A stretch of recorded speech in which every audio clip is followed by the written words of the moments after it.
அக்கா தங்கச்சி 8 பேர் பேச்சியம்மன் கூட இருப்பாங்க. இவங்க மட்டும்தான் குலதெய்வ லிஸ்ட்டில் வருமே தவிர மற்றபடி யாரும் குலதெய்வ லிஸ்ட்டுகள். அதுலேயும் அந்த குலதெய்வம்னு தனிப்பட்ட ஒரு நபருக்கு வரக்கூடியது ஓம்ங்கிற மந்திரங்களினுடைய அதிர்வுகள் மூலம் தான் பூமியை இயங்கிட்டு இருக்கு. ஏதோ அங்கங்கே காயத்ரி ஜபம் பண்ணிகிட்டு இருக்கான், அவங்க மூலம் தான் அந்த நாடு செழிச்சிக்கிட்டு இருக்கு. இல்லைன்னா நாடாவது மண்ணாகுது. வருஷாபிஷேகம், கும்பாபிஷேகம் அந்த இது எதுவுமே செய்ய நிரந்தரமாக எத்தனை ஆண்டுகள் ஆனாஞ்சதான் காட்டுக்குள்ளே இருக்க தேவதையும் அந்த பவரோடு இருக்கும். அப்படிப்பட்ட ஒரு தெய்வம் தான் பேச்சு, பிரம்மராஜ ரிஷி, சுடலை. இவங்க 3 பேரும் எங்கே போனாலும் ஒரே இடத்துல தான் இருப்பாங்க. சரி, எங்களோட வழிபாடு முறைகள் எப்படி இருக்கும்? வழிபாடுகள்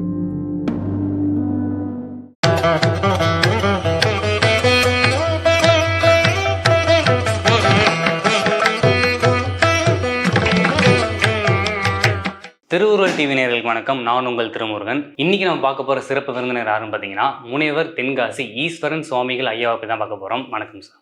வணக்கம் ஐயா. நீங்கள் நிறையா பதிவுகளை குலதெய்வம் பற்றியான விஷயங்கள் நிறையா பேசியிருந்தீங்க. உங்களை யாராவது சோதிச்சிருக்காங்களா? நீங்கள் கரெக்டான குலதெய்வம் தான் சொல்கிறீங்களா இல்லையான்னு ஏதாவது சோதிச்சிருக்காங்களா? அப்படி ஏதாச்சும் அனுபவம் இருந்தால் கொஞ்சம் ஷேர் பண்ணுங்கள். ஒரு நபரை குலதெய்வம் பற்றி கேட்டாங்க. அவங்க அப்பா அம்மா லிஸ்ட்லாம் கொடுத்து அந்த பூஜையெல்லாம் முடிஞ்சு கடைசி அவரை கூப்பிடக்கூடிய நேரத்தில் நீங்கள் எல்லா மக்களையும் ஏமாற்றிட்டுருக்கல, எங்களுக்கு குலதெய்வம் தெரியும், நீங்கள் என்ன சொல்லுவீங்க அப்படின்னு பார்க்குறதுக்காக நாங்கள் கேட்டோம். சரிப்பா, உங்கள் குலதெய்வம் இதுதான் உங்கள் குலதெய்வம் அப்படின்னு சொல்லிட்டு முடிச்சோன்னே, இல்லை இல்லை எல்லாருக்கும் குலதெய்வம் ஏசப்பா தான், வேறு எதுவுமே குலதெய்வமாக வராது, அதெல்லாம் சாத்தாம்னாங்க. இது ஒரு உடனே தம்பி அப்படி கிடையாது, ஏசப்பா குலதெய்வம் தான், அவரும் ஈசனை தான் கும்பிடுதாரு அப்படின்னு சொன்ன உடனே அதுக்கு கொஞ்சம் எதிர்ப்பு தெரிஞ்சிச்சு. அடுத்தபடியாக இன்னொரு நபர் ஒரு குலதெய்வத்தை சொல்கிறாரு. அவங்களுக்கு அந்த குலதெய்வத்தை சொன்ன உடனே அவர் இது இல்லை இதுதான் எனக்கு குலதெய்வம்னு இன்னொரு குலதெய்வத்தை சொல்கிறார். அது என்ன காரணம் அப்படின்னு கேட்டேன்ல, அவருக்கு குலதெய்வம் இவருடைய தகப்பனார் அவருக்கு குலதெய்வம். ஆனால் அவர் வழிபாடு பண்ணுறது அவருடைய தாயினுடைய முதல் கணவர், அந்த குலதெய்வத்தை வழிபாடு பண்ணுறார். முதல் கணவர் காலமான உடனே அந்த குலதெய்வத்தை அந்த குடும்பத்தில் இருந்து வழிபாடு பண்ணுறாங்க. வேறு குழந்தைகள் அந்த அம்மாவுக்கு இல்லை. 2வது ஒரு குலதெய்வம், இவர் 2வது திருமணம் ஒன்று நடக்கு. அந்த திருமணம் நடந்த இடத்துல அந்த குலதெய்வத்தை இவங்க எங்களுக்கு வந்துடும். ஏன்னா இவருடைய ஜீன்ஸில் இருந்து அந்த குலதெய்வம், அவள் அப்பாவனுடைய அப்பா, அவள் அப்பாவனுடைய தாத்தா, இதுகளை பார்த்தா அவங்கள கூப்பிட்டு தான் நாங்கள் கேட்போம். அவங்க தான் அவங்க குலதெய்வத்தான் சொல்லுவாங்க. இந்த முதல் தாரத்தினுடைய குலதெய்வம் எங்கள்கிட்ட வராது. ஏன்னா அவங்க நட்சத்திரம் ராசிகளை நாங்கள் கேட்கறதில்லை. இந்த 2வது வரக்கூடிய தாரத்தினுடைய கணவருடைய குலதெய்வம் தான் எங்கள். அவன் ஒரே பிடியே தான் இருக்கிறான், எங்கள் அப்பா குலதெய்வம் இதுதான்னு அவள் அம்மா சொல்லியிருக்கிறான். நம்ம குலதெய்வம் இது, அவள் போய் பழக்கம் பண்ணியிருக்கா. அதே இவங்களும் போய் பழக்கம் பண்ணியிருக்காங்க. அந்த 2வது வந்த கணவராது நமக்கு குலதெய்வம் இந்த இடத்துல இருக்குன்னு சொல்லலை, அவங்களுக்கு குலதெய்வம் தெரியாது. அவரும் போய் அதே குலதெய்வத்தை வழங்கியிருக்கார். அப்போ அது குலதெய்வம் இவங்களுக்கு சாத்தியக்கூறு இல்லை. ஒரு படத்தில் சொல்லுவாங்க, நாய் வேஷம் போட்டால் குலைச்சி தான் ஆகணும்னு. எந்த வேஷம் போடுறோமோ அந்த வேஷத்துக்கு தகுந்தாக்கில் அந்த கேரக்டர் இருக்கணும். அக்கா தங்கச்சி 8 பேர் பேச்சியம்மன் கூட இருப்பாங்க. இவங்க மட்டும்தான் குலதெய்வ லிஸ்ட்டில் வருமே தவிர மற்றபடி யாரும் குலதெய்வ லிஸ்ட்டுகள். அதுலேயும் அந்த குலதெய்வம்னு தனிப்பட்ட ஒரு நபருக்கு வரக்கூடியது பேச்சியம்மன் மட்டும்தான், பிரம்மராஜ ரிஷி. அதுலேயே அந்த பேச்சிலேயே 8 பேச்சு உண்டு. அவங்க தான் குலதெய்வங்களாக அங்கங்கே இருப்பாங்க. இது ஒவ்வொரு இடத்துலையும் கங்கையம்மன், பாதாளகண்டியம்மன் அப்படின்னு வரும். அதுபுறம் நீலகண்ட பேச்சு, வனப்பேச்சு. வனப்பேச்சுங்கிறது யாருன்னா துர்க்கையினுடைய அவதாரம். துர்க்கையினுடைய அவதாரம் தான் வனப்பேச்சு, வனதுர்க்கை. இவங்கெல்லாம் சித்தர்களுக்கு ரொம்ப இஷ்டமான தேவதை. சித்தர்களுக்கு பூராமே வனதுர்க்கையைத்தான் வழிபாடு போகிறாங்க. வனப்பேச்சு, பேச்சியம்மன் சித்தர்கள்ட்ட சரளமாக பேசக்கூடியது. இவங்கள்ட்ட பேசினா தான் அவங்க கைலாயத்துக்கு போக முடியும். அது மாதிரி சித்தர் மக்கள் இருந்தால் தான் கைலாயம் இயங்கும், உலகமே இயங்கும், சிவருமானே இயங்குவார். சித்தர்கள் சொல்லக்கூடிய பிரணவம், ஒவ்வொரு வீட்லையும் நம்ம பூஜை பண்ண சொல்கிறோம்னா அந்த வீட்டில் நடக்கக்கூடிய பூஜை பண்ணக்கூடிய அந்த மந்திரங்கள், ஓம்ங்கிற மந்திரங்களினுடைய அதிர்வுகள் மூலம் தான் பூமியை இயங்கிட்டு இருக்கு. ஏதோ அங்கங்கே காயத்ரி ஜபம் பண்ணிகிட்டு இருக்கான், அவங்க மூலம் தான் அந்த நாடு செழிச்சிக்கிட்டு இருக்கு. இல்லைன்னா நாடாவது மண்ணாகுது. ஏழை எளிய மக்கள் குடியானவன் வயக்காட்டு வேலை பார்ப்பான். அவன் காலையில் எப்பா சிவசிவா அப்படிமா, ராத்திரி படுக்கும்போது எப்பா சிவசிவா, அதில் முடிஞ்சு வச்சு எல்லாம். அவன்தான் முழுமையான பக்திமான். காலையில் எந்திக்கும் போதும் அவனை கூப்பிடுதான், சாயந்தரம் அடையும் போதும் கூப்பிடுதான். அவனுக்கு நிகர் 6 கால பூஜை பண்ணக்கூடியவன் கூட அவனுக்கு நிகர் கிடையாது. ஏன்னா அவனுடைய வாழ்க்கை தத்துவத்தை முதல்ல காலம்பரை எந்திக்கும் போது அவற்றை ஒப்படைச்சுதான், அந்தி சாயும் போது வீட்டுக்கு வந்து தூங்கும் போது அவற்றை ஒப்படைச்சுதான். அவனுடைய பணிவிடைகள், அவனுடைய வேலைகள், அவன் குடும்ப வரவு செலவு எல்லாத்தையுமே சிவபெருமான் பார்த்துக்கிட்டு தான். சிவ சிவன்னு சொல்லக்கூடிய வார்த்தைகளில் அவ்வளோ விஷயங்கள் இருக்கு. இந்த மக்கள் பல பகுதிகளையும் காயத்ரி ஜபம் பண்ணுறாங்க. அந்த காயத்ரி ஜபத்தினுடைய பலன் என்ன தெரியுமா? இன்னைக்கு நம்ம ராஜபோகமாக இருக்கோம்.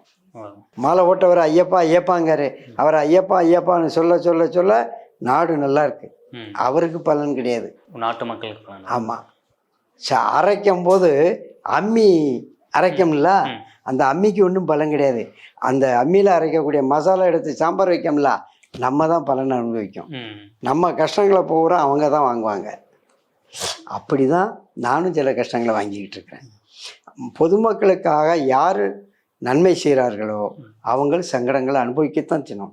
ஆனால் பிற்பிறவியில் ரொம்ப ராஜபோகமாக இருப்பான். இந்த பிறவியில் அவங்க குழந்தைகள் நல்லா இருக்கும், வாரிசுகள். ஆமாம், கிடைக்கும். எங்கள் வாரிசு நல்லா இருக்கணும்னா நான் இறைவனை வழிபாடு பண்ணணும். நான் இறைவனை வழிபாடு பண்ணால் தான் என் குடும்பம் நல்லா இருக்கும். வழிபாடுங்கிறது ஒரு பெரிய இராணுவ ரகசியம். வெளியே தெரியாத பலவிதமான புதை பொருள்கள் அதில் இருக்குது. எந்த இடத்துல காயத்ரி மந்திரம் ஜபம் வந்துக்கிட்டே இருக்கோ, அந்த மந்திரம் ஓத ஓத, ஓம்ங்கிற பிரணவங்கள் ஓத ஓத அந்த காற்று மண்டலம் அசைவு கொடுக்கும். இதனுடைய வைப்ரேஷன் பஞ்சபூதங்கள் எங்க இதில் உள்ள வைப்ரேஷன். நீங்கள் ஒரு தலையை பிளாஸ்டிக் சீப் எடுத்து தலையை சீவிட்டு இந்த முடி பக்கத்தில் வச்சு அந்த முடிப்புறம் அப்படி எந்திக்கும் பார்த்துருக்கீங்களா? இதே மாதிரி தான் பஞ்சபூதங்கள். காற்று அதிகமாக அடிக்கும்போது அதில் உள்ள அணுசக்திகள் தனியாக பிரியும். மழை பெய்யும் போது அதில் உள்ள அணுசக்திகள் தனியாக பிரியும். இதெல்லாம் இலைமறை காயாக வெளியே யாரும் சொல்ல மாட்டான். அந்த சக்திகளை கிடைக்கிறதுக்கு தான் இந்த பூஜை வழிபாடுகள். உங்களோட அனுபவங்களை வந்து பகிர்ந்துக்கிட்டீங்க ஐயா. இன்னைக்கு நம்ம வந்து எந்த குலதெய்வத்தை பற்றி பேச போகிறோம்? இன்னைக்கு பிரம்மராஜரிஷி. பிரம்மராஜரிஷி பெரியாச்சி, பேச்சிக்கு பேரும் பெரியாச்சி, பிரம்மராஜரிஷிக்கு பேரும் பெரியாச்சின்னு சொல்லுவாங்க. இந்த பேச்சியம்மன் பிரம்மராஜரிஷி வந்து சொரிமித்தங்கோயிலில் இருக்குது. பேச்சியம்மன் பக்கத்திலே இருக்கும். பெரிய பிரம்மராஜரிஷின்னு சொல்லுவாங்க. இந்த சிலை உருவங்கள் வந்து உலகத்திலேயே முத இறைவனுக்கு உருவம் என்று ஒன்று அமைக்கப்பட்ட போது தோன்றப்பட்ட சிற்பங்கள்.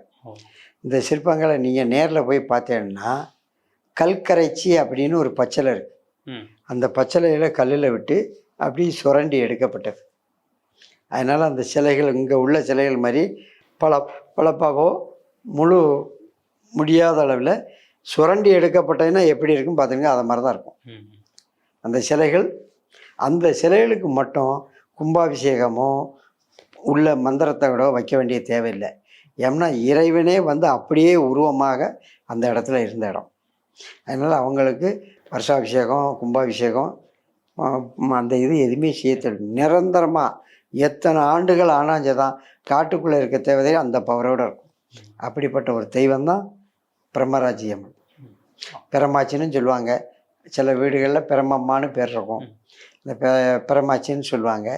பேச்சு பிரம்மராஜரிஷி சொல்லலை. இவங்க 3 பேரும் எங்கே போனாலும் ஒரே இடத்துல தான் இருப்பாங்க. சரி, எங்களோட வழிபாடு முறைகள் வந்து எப்படி இருக்கும்? வழிபாடுகள் குளக்கட்டை. இந்த அம்மனுக்கு அரிசி குளக்கட்டை அவிச்சு வச்சு வழிபாடு பண்ணுவாங்க. மாவிளக்கு வைப்பாங்க. மாவிளக்கு வச்சு வழிபாடு பண்ணுறது. மற்றபடி பாயாசம். இவளுக்கு அது 3 சிறப்பான வழிபாடு. கனி வர்க்கங்கள் வழிபாடு. யாரெல்லாம் வந்து இந்த தெய்வத்தை வந்து வழிபடலாம் ஐயா? இறைவனை வழிபாடுறதுக்கு இன்னார்தான்ங்கிறது கணக்கு கிடையாது. யார் வேணாலும் வழிபாடு பண்ணலாம். ஆனால் எல்லாருக்கும் பொது பலன் கொடுக்கக்கூடிய தேவதைகள். ஆனால் குலதெய்வம்னு இருக்கவங்களுக்கு மட்டும்தான். எத்தனை பிள்ளைகளை பெற்றிருந்தாலும் தாம் குழந்தைகளுக்கு பால் கொடுக்க தான் அந்த தாய் விரும்புவாள். எல்லாருக்கும் அதேமாரி ஒரு ஆதரவற்ற ஒரு குழந்தை இருக்குன்னா அதுக்கும் பால் கொடுப்பாள். அதெல்லாம் ஒன்றும் தவறு இல்லை. எல்லா தெய்வங்களும் எல்லா மக்களுக்கும் செய்யும். ஆனால் தன்னுடைய வழிபாடுகளில் உள்ளவங்களுக்கு எக்ஸ்ட்ரா பவர், முன்னுரிமை அளிக்கப்படும். அதுதான் விஷயம். ஏன்னா அதனுடைய வர்க்கம் மூலம் அந்த ஜீன்ஸுகள் இந்த வழியில் வந்தவங்களா இருக்கும். இந்த தெய்வத்தோட கோவில் எந்தெந்த ஊர்களில் இருக்குங்கய்யா? அந்த தெய்வம் யாருக்கெல்லாம் குலதெய்வமாக வருதோ அவங்க அங்கேருந்து பிடிமண் எடுத்து அவங்கவுங்க ஊர்களில் வச்சுருப்பாங்க.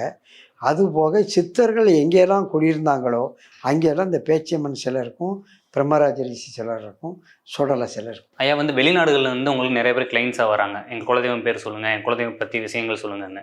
உங்களுடைய தருணம் ஏதாச்சும் இந்த மாதிரி சொல்லி அவங்க ஆச்சரியப்பட்டு மகிழ்ந்த தருணம் எதுவும் இருக்கா? அது நிறைய பேர்களுக்கு அவங்க குடும்பத்தில் உள்ளவங்க நாங்கள் பிரசன்னம் பார்க்கும்போது அவங்க குடும்பத்தில் எப்படி இறந்தாங்க அப்படிங்கிறத சொல்லுவோம்.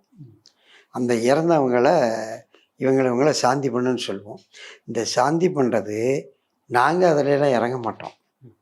அது பித்திரு விஷயங்கள் பண்ணக்கூடிய ஒரு 2-3 பேர் இருக்காங்க, அவங்கள வச்சு பண்ண சொல்லுவோம். அதில் யாராவது ஒரு ஆளை சொல்லுவோம். இவங்க அங்கே போய் பண்ணோன்னா அவங்க வீட்டில் உள்ள யார் எப்படி இறந்தாங்கங்கிறத அவங்க சோழி பிரசன்னம் மூலமாக பார்த்து சொல்லிடுவாங்க. அவங்க சொன்னோடனே எங்களை விட அவங்ககிட்ட இந்த ஆத்மாக்கள் விவரமாக பேசும்.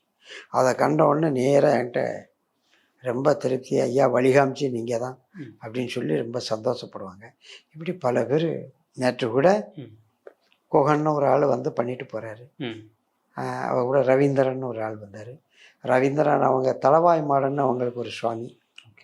அந்த சுவாமியினுடைய விக்கிரகத்தை ஒரு 3 இன்ச்சு உயரத்தில் செய்து கொண்டு போய் வழிபாடு பண்ணுறதுக்காக கொண்டு போகிறாரு. ரொம்ப ஒரு சந்தோஷம். அதில் அவங்களுக்கு என்னென்ன சொல்கிறது, அவங்க வீட்டில் ஒரு ஆத்மாவை மூச்சு அடங்கி இருந்திருக்கு. அந்த குழந்தை சாகலை. இப்போ கிட்டத்தட்ட அப்பாவுக்கு தங்கச்சி கொஞ்சம் மூச்சு அடங்கி இருந்தது, பிள்ளை செத்து போச்சுன்னு அடக்கம் பண்ணிட்டாங்க. அதை இந்த மாதிரி ஒரு குழந்தைய அடக்கம் பண்ணியிருக்காங்களா, அது யார், இன்னும் உள்ள அந்த மூச்சு அடங்கி இருக்குன்னு சொன்ன உடனே அவங்களுக்கு இது ஒரு வியக்கத்தக்க ஒரு அதிர்ச்சியை கொடுத்துருக்கு. அதை நினச்சி இப்போ வருத்தப்படுறது. இப்போ வருத்தப்பட்டு என்ன செய்ய, ஏதோ அன்றைக்கி அறியாமல் செஞ்சிட்டாங்க. இப்போ அதையும் சாந்தி பண்ணிவிட்டு அங்கே போய் அந்த பரிகாரம் பண்ணும்போது அவங்ககிட்ட அந்த பிரசன்னத்தில் வந்துடுது. அப்போ ஒரு குழந்தை வந்திருக்கு, அடக்கம் பண்ணியிருக்கு, அது யாருன்னு அவங்க கேட்குறாங்க. கேட்கும்போது அவங்களுக்கு ஒரு அதிர்ச்சியாக இருக்குது. இப்படி பல பேர் அந்த குடும்ப பாரங்களை இறக்கி அந்த ஹோமம் பண்ணும்போது அந்த உடம்பெல்லாம் மிக லேசாகும். அதை பார்த்த உடனே அவங்களுக்கு சந்தோஷம். பல பேர் சந்தோஷப்பட்டு போயிருக்கிறாங்க. ஐயா சில பேர் வெளிநாட்டுகள் வெளியூரில் இருப்பாங்க, அவங்களுக்கு குலதெய்வம் பற்றி தெரியாது. அவங்க உங்ககிட்ட அணுகும்போது அவங்களால எல்லா ஏற்பாடுகளும் பண்ண முடியாது. அவங்களுக்கான ஏற்பாடுகளை நீங்கள் பண்ணி தருவீங்களா? என்கிட்ட ஒரு பையன் வேலை பார்க்குறான். அவனை வச்சு அவங்கள கோயிலுக்கு கூப்பிட்டு போக சொல்லி அந்த என்னென்ன உண்டோ அந்த காரியங்களை செய்ய சொல்வேன். வாரவங்க அவனுக்கு ஏதாவது செலவு கொடுப்பாங்க. இதுதான் நடந்துக்கிட்டு இருக்கு. அதன்படி நான் செஞ்சு கொடுத்துருவேன். பார்த்துட்டு இருக்க நேயர்களுக்கு உங்களுக்கு குலதெய்வங்கள் மேலே நிறைய சந்தேகங்கள் இருக்கும். உங்களுக்கு ஏதாவது சந்தேகங்கள் இருந்துச்சுன்னா திரையில அந்த நம்பருக்கு கான்டாக்ட் பண்ணுங்கள். ஐயாவோட அப்பாயின்மெண்ட் வாங்கி உங்களுக்கான சந்தேகங்களை கேட்டுக்கோங்க. ஒரு அருமையான பதிவு கொடுத்ததுக்கு ரொம்ப நன்றிங்க. பேசு தமிழா பேசுவினுடைய மக்கள் ஃபவுண்டேஷன் மூலமா நம்ம ஒரு மிகப்பெரிய ஒரு பசு சரணாலயம் அமைப்பதற்கான முயற்சியில் ஈடுபட்டிருக்கோம். இந்த பசுக்கள் சரணாலயத்திற்கு என்னுடைய கான்ட்ரிபியூஷனா நான் ஏதாவது கொடுக்கணுங்கிற எண்ண ஓட்டத்தின் அடிப்படையில் கிட்டத்தட்ட 10 ஆண்டுகளுக்கு மேல நான் கலெக்ட் பண்ண கலை பொருட்கள் அனைத்தையும் விற்று அதன் மூலமாக திரட்டப்படக்கூடிய தொகை என்னவோ அதை இந்த மக்கள் ஃபவுண்டேஷனுக்கு, இந்த பசு சரணாலயம் திட்டத்திற்கு என்னுடைய கான்ட்ரிபியூஷனா கொடுக்க போறேன். இந்த பொருட்கள் அனைத்துமே நம்முடைய பேசு தமிழா பேச அலுவலகத்தில் விற்பனைக்கு இருக்குது. கீழே இருக்கக்கூடிய இந்த கான்டாக்ட் நம்பருக்கு நீங்க கால் பண்ணி இது பற்றின மேலதிக விவரங்களை நீங்க தெரிஞ்சுக்கலாம். அது மட்டும் இல்லாம மக்கள் ஃபவுண்டேஷனுடைய அக்கௌண்ட் நம்பரை இந்த வீடியோடைய டிஸ்கிரிப்ஷன்ல கொடுத்துருக்கோம். நீங்க நேரடியா அந்த அக்கௌண்ட் நம்பர் மூலமாகவும் உங்களுடைய கான்ட்ரிபியூஷன்ஸை கொடுக்கலாம். பேசு தமிழா பேசு ஒரு சேனல் கிடையாது, அது ஒரு இயக்கம்னு நான் உறுதியா நம்புறேன். உங்களுடைய குரலை தான் நாங்க ஒவ்வொரு வீடியோலையும் பேசுறோம், உங்களுடைய மனசாட்சியை தான் நாங்க பிரதிபலிக்கிறோங்கிற ஒரு எண்ணம் எங்களுக்கு இருக்குது. அதே எண்ணம் உங்களுக்கு இருந்ததுன்னா தொடர்ந்து பேசு தமிழா பேசுவனுடைய முயற்சிகளுக்கு நீங்க கொடுக்கக்கூடிய ஆதரவை இந்த பசுக்கள் சரணாலயம் திட்டத்திற்கும் கொடுக்கணும்னு சொல்லி ரொம்ப தாழ்மையோடு கேட்டுக்கிறேன். உங்களுடைய அன்பாலையும் ஆதரவாலையும் தான் பேசு தமிழா பேசி இயங்கிட்டு இருக்கு. அதற்கு என்றென்றைக்கும் நன்றி.